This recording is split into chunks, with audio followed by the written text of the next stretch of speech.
Yan po. Kasalukuyan po nagigisa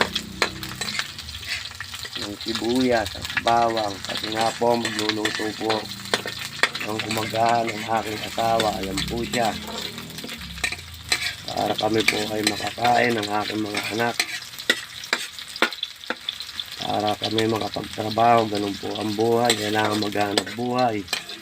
Ayan po ang aming gawain o gagawin bago maghanap buhay. Kakain po muna tayo para malakas ang ating mga katawan. Ayan po ang kanyang lulutuin.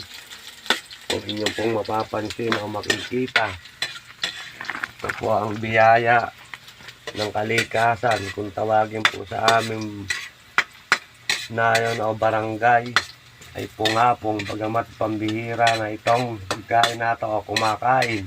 Kasi nga po ito po ang aming alam lang na pag